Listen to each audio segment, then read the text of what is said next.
Alors, on va finir avec le dernier homme de cette table, donc qui va nous parler. Où est-ce que je trouve plus son nom? Ben, Thierry Aublé, allez, qui va nous parler. Mieux vaut voter pour des étrangers que leur donner le droit de vote. Donc, a priori, il est contre le droit de vote. Il va nous expliquer. C'est très intéressant ce qu'il va nous dire. Pardon, Thierry. Bien, donc merci aux réclusiennes de me permettre de jouer les avocats du diable qui sera tenu par un homme. Voilà. Alors, effectivement, comment peut-on être défavorable au droit de vote des étrangers aux élections locales? Pour des raisons philosophiques, alors assez différentes des délires qui ont été rappelés et qu'on trouve sur le net, hein, bien sûr. Pour des raisons philosophiques plus que pratiques, parce que l'impact électoral est proche de zéro, hein, ça il faut le savoir, ça ne changera pas grand-chose. Alors d'abord, je vais y revenir parce que effectivement, cette mesure, je trouve, en dissociant nationalité et droit de vote, elle valorise une conception très individualiste de la citoyenneté politique. Et je crois qu'en cela, ça mine à la fois la dimension collective de cette citoyenneté et ça en mine la teneur politique. Je prends un exemple qui l'illustre. L'expression citoyen du monde, que souvent se parent ceux qui militent pour ce droit. Eh bien, un citoyen du monde, sans gouvernement du monde, eh oui, un citoyen, je ne pensais pas vous faire tomber de la chaise tout de suite quand même. J'espère faire mieux tout à l'heure. Bon, un citoyen du monde sans gouvernement mondial, il est citoyen de rien du tout. Il est obligé par rien du tout. Le monde, il ne le voit qu'à sa porte. Et je trouve significatif que Depardieu ait utilisé cette expression pour cautionner son désengagement fiscal. Je trouve aussi intéressant que, dans le tableau que vous avez donné, le pays le plus en avance sur ce droit de vote aux étrangers, c'est l'Irlande. Ils ont une excuse, en 20 ans, ils sont passés des guerres de religion à un ultralibéralisme économique. Autre raison. Je crois que ce droit qui se présente comme un progrès de la démocratie n'est pas ce progrès qu'il prétend être. Et je crois que les attendus qui sont associés à ce droit brouillent plutôt les conditions qui permettraient de réfléchir aujourd'hui sur les progrès de la démocratie d'une manière à la fois plus neuve et plus complexe. Et pour cela, eh bien, il faut prendre en compte les différentes dimensions de la citoyenneté. Et il faut arrêter de définir la citoyenneté par les seuls droits politiques. Cette idée que citoyen, d'abord, c'est voter. Et je crois que ma collègue de Sciences Po a montré les pièges qu'il pouvait y avoir avec cette idée de l'élection. Et mon propos, vous allez le voir, ce n'est pas d'exclure les étrangers de la citoyenneté. Alors, comprendre les différentes dimensions de la citoyenneté, je fais référence bien sûr à la fameuse conférence prononcée en 1949 à Cambridge par l'historien et sociologue britannique Marshall. Marshall distingue 3 phases dans l'histoire de la citoyenneté. La citoyenneté civile, la citoyenneté politique, la citoyenneté sociale. Et pour lui, ces 3 phases constituaient les étapes d'un progrès vers une plus grande égalité des citoyens à l'intérieur de la société britannique. La citoyenneté prend naissance d'abord au XVIIIe siècle, sous une forme civile.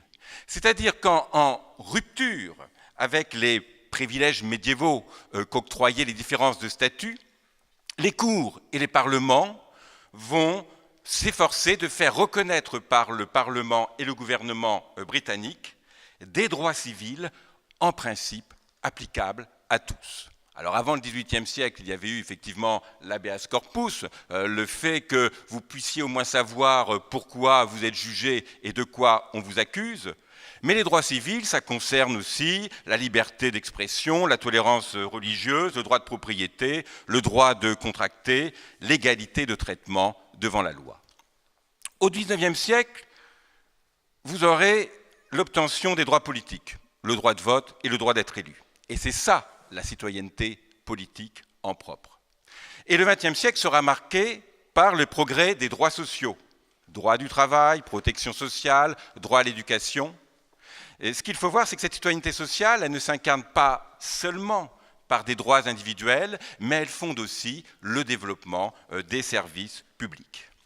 Alors, Marshall reconnaît le caractère schématique de cette périodisation. Et chaque citoyenneté ensuite développe sa propre histoire. En France, par exemple, les droits politiques ont été obtenus par les hommes au XIXe siècle, et on l'a vu, il faut attendre près d'un siècle pour que cela soit étendu aux femmes. En matière de droit civil, il suffit de faire référence au mariage pour tous. Bon. Et on pourrait parler aussi, à l'intérieur du droit politique, à ce qu'est l'histoire des gens du voyage, qui sont français. Il faut effectivement le rappeler. En fait, l'intérêt de ce modèle, il réside surtout dans les liens qui relient ces citoyennetés les unes aux autres. Et je dirais que le déploiement de ces citoyennetés repose sur le moteur suivant. Chaque nouvelle citoyenneté tente de réaliser les promesses que la citoyenneté précédente avait fait sienne, mais qu'elle s'était montrée incapable de tenir. C'est-à-dire que la citoyenneté politique sera une réponse aux insuffisances de la citoyenneté civile, comme plus tard la citoyenneté sociale sera une réponse aux insuffisances de la citoyenneté politique. Et ce schéma, il opère en France, comme l'a montré un sociologue, Jacques Donzelot, qui l'a même enrichi d'une étape supplémentaire, la citoyenneté urbaine. Exemple. C'est vrai qu'en France, les droits civils, et notamment l'ouverture d'un libre marché du travail avec l'abolition des corporations par la Révolution française, ces droits civils ont vite déçu. Car loin de la prospérité attendue, les déséquilibres entre l'offre et la demande ont livré grosso modo les ouvriers à l'avidité de leurs patrons qui, eux, étaient libérés d'obligations morales à leur égard, ces obligations morales que le règlement des corporations entretenait autrefois. Alors, à quoi avait donc servi la Révolution si la nouvelle aristocratie de l'argent constituait un joug aussi lourd que l'ancienne noblesse de sang? Et à l'époque, début du XIXe siècle donc, ces désordres sociaux, et n'oubliez pas que le mouvement ouvrier en France commence dans les années 1830, ces désordres sociaux sont imputés à l'illégitimité du pouvoir législatif et politique, parce que justement, ce pouvoir ne tire sa légitimité que de quelques-uns, de ce qu'on appelle effectivement le suffrage censitaire. Et l'obtention du suffrage universel masculin en 1848, il était guidé tout simplement par cette idée que dès lors qu'un pouvoir serait moralement juste, c'est-à-dire fondé sur la souveraineté de tous, ce pouvoir produirait naturellement une régulation harmonieuse de la société. L'échec de la Seconde République va bien sûr creuser le tombeau de cette illusion. Quel crédit accorder à l'égalité, car citoyenneté, ça renvoie toujours à ce terme d'égalité, quel crédit accorder à l'égalité politique si cette égalité politique s'accommode de la reconduction de l'indigence sociale, de la misère sociale, si on continue à être aussi inégaux dans la vie de tous les jours? Et c'est cette question sociale que la République, dans son troisième essai, doit résoudre pour exister durablement.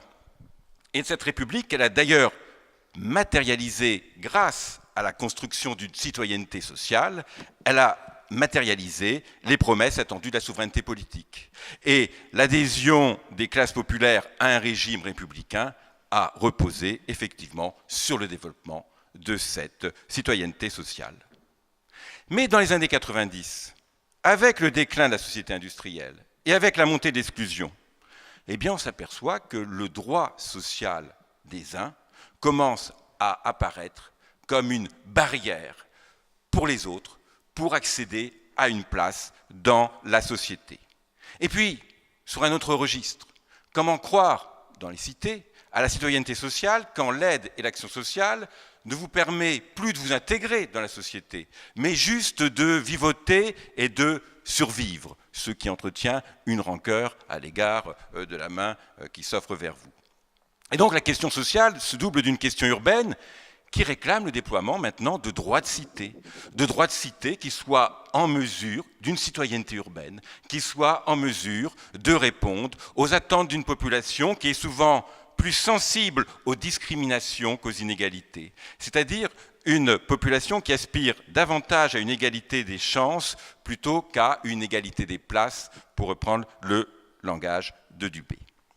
Alors, outre des mesures contre les discriminations racistes de tout ordre, la citoyenneté urbaine, si vous voulez, elle requiert aussi des services publics, une attention soutenue aux questions de sécurité et aux questions de mobilité qui permettent comme ça à tous les citadins, français comme étrangers, de profiter des libertés urbaines et des aménités urbaines. Alors vous voyez, ce bref tableau de l'histoire de la citoyenneté, ça vous montre que la dissociation entre nationalité et citoyenneté, elle s'est déjà réalisée sur la plupart des dimensions de la citoyenneté. Et je dirais, heureusement. Elle s'est réalisée là justement où un statut d'étranger apparaît comme absurde, apparaît comme une discrimination injuste, parce qu'il touche à la possibilité d'exister dignement en tant qu'homme. Par exemple, en matière civile, il serait bien sûr choquant qu'un individu arrêté par la police ne soit pas présumé innocent parce qu'il est étranger, ou qu'il ne puisse pas se marier parce qu'il est étranger. Et là, il y a eu l'histoire, on en a parlé ce matin, l'histoire a œuvré, heureusement. Il a fallu des années, les années 1980, pour que les étrangers puissent fonder des associations sans avoir au préalable besoin d'en demander l'autorisation. Vous voyez, il y a encore des progrès à faire sur ce registre civil, absolument. En matière sociale, il faut le savoir, au début, les droits sociaux, les premiers droits sociaux furent d'abord réservés aux Français. Et d'ailleurs, on se demandait à ce moment-là qui étaient Français d'étrangers. On a fait aussi le code de la nationalité par rapport à ça. Et puis, progressivement, une égalité s'est instituée qui a été consacrée par la législation européenne tout au cours de la seconde moitié du XXe siècle. Et au fond, qui ne serait pas choqué par le fait que des travailleurs étrangers soient spoliés d'une retraite à laquelle ils aient cotisé ou ne soient pas protégés en cas d'accident du travail? Et puis en matière urbaine, je crois que les conditions de sécurité et de mobilité, ça doit, pour profiter des ressources de la ville, eh bien ça vaut indistinctement, ça doit valoir normalement indistinctement pour les Français comme pour les étrangers. Et dans le cadre de l'empowerment, qui est censé un petit peu incarner la citoyenneté urbaine, je crois que Français et étrangers sont confrontés au même défi, c'est-à-dire il faut éviter que ces nouvelles formules de participation, ce terme est embêtant maintenant, il faut éviter que ces nouvelles formules de participation ne servent pas simplement à augmenter le savoir de ceux qui maîtrisent l'action, c'est-à-dire le savoir des élus, le savoir des techniciens, mais qu'ils permettent aussi d'accroître le pouvoir des habitants sur cette action. Bref, dans bien des domaines de la citoyenneté, le statut d'étranger n'a guère de sens. Par exemple, un étranger à la citoyenneté civile, ça devient un sans-papier ou un clandestin, c'est-à-dire un être dont les droits en tant qu'homme sont menacés par son inexistence en tant que citoyen, alors qu'il n'en est pas moins homme. En matière civile, être étranger, c'est risquer de ne pas être considéré comme un homme. Donc là, il y a des combats, bien sûr, à mener. Un étranger à la citoyenneté sociale, c'est tout simplement un travailleur noir. Bon. Et un étranger à la citoyenneté urbaine, eh bien, ce serait un habitant privé des moyens de son accomplissement, ce serait un incapable, pour parler comme Amartya Sen, ça serait éventuellement un rustre plutôt qu'un urbain, puisque nous allons être dans une société bientôt complètement urbaine.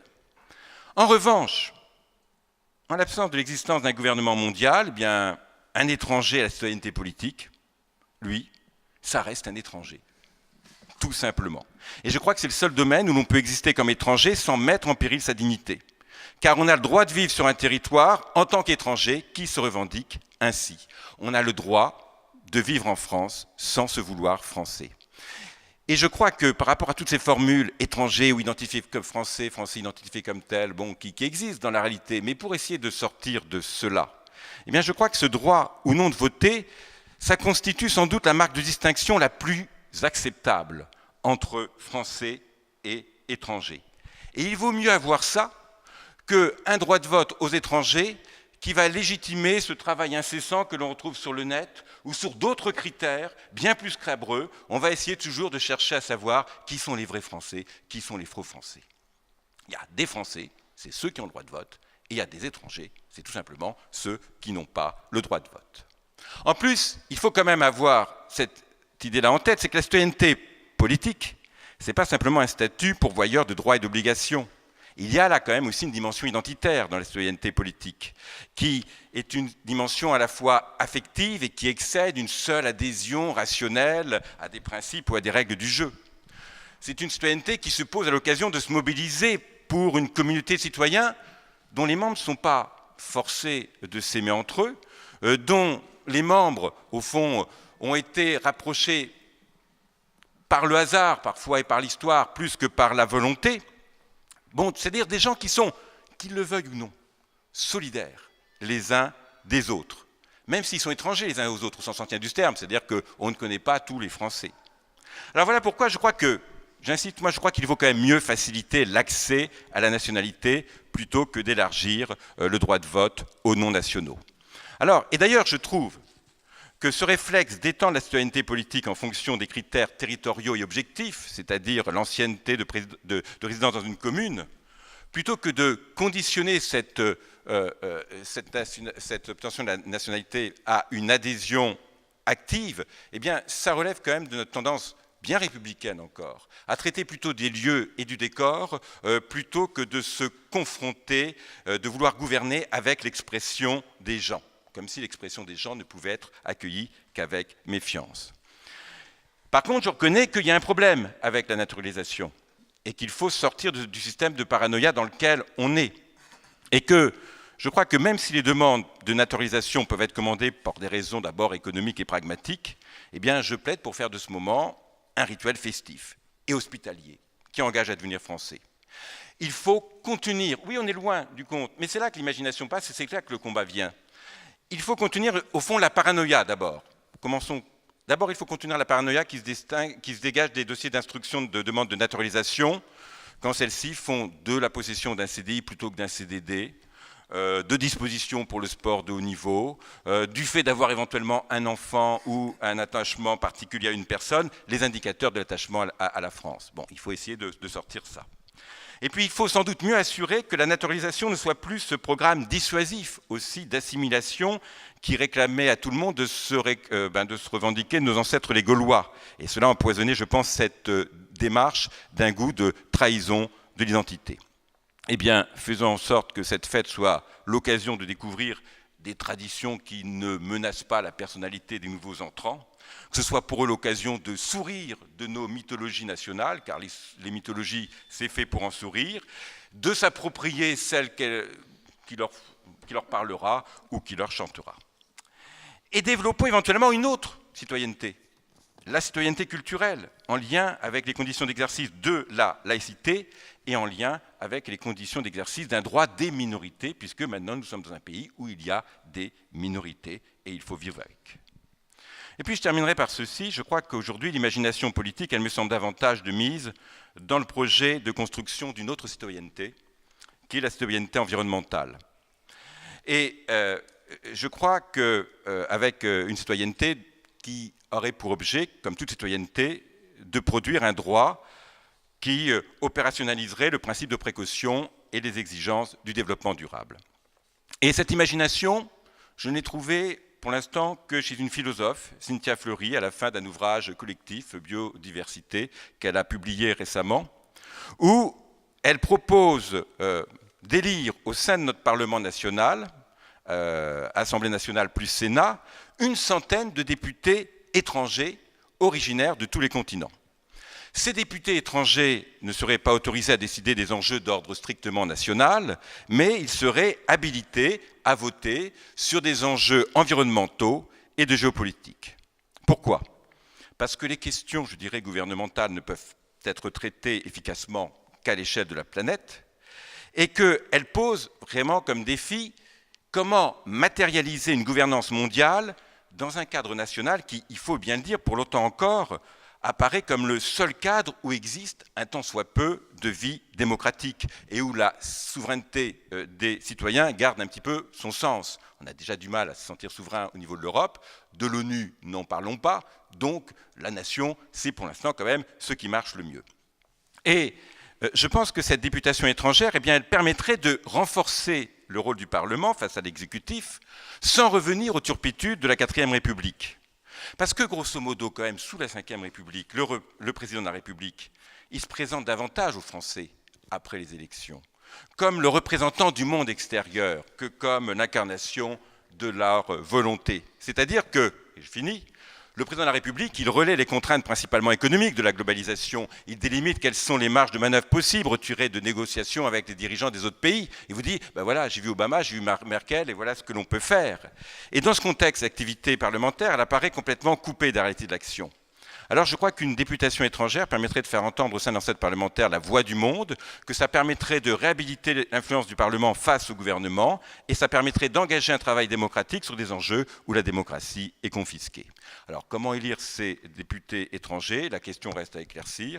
Je crois que ça peut nous permettre d'expérimenter des modes inédits de désignation. J'ai vu qu'en Palestine, il y a une émission de télé-réalité qui s'est mise en quête de talents politiques sur le modèle de la recherche de nouvelles stars, de la chanson. Eh bien, est-ce que grâce à l'usage de la télévision, est-ce qu'on ne pourrait pas sélectionner de par le monde une centaine de députés qui nous convaincraient par leur motivation et leurs compétences, de leur aptitude à porter ces questions écologiques dans notre Parlement? Alors peut-être qu'il faut commencer par des visées modestes, tant du point de vue de la surface de la planète qui serait représentée dans notre gouvernement que par des manières de combiner nomination et élection. Peut-être qu'on pourrait demander aux parlements nationaux et au Parlement européen de présenter des candidats, mais au titre de l'ambition politique, voilà pourquoi, plutôt que de faire voter les étrangers, je plaide en faveur d'un vote pour des étrangers, sans crainte pour cela d'explorer des procédures étranges. Merci.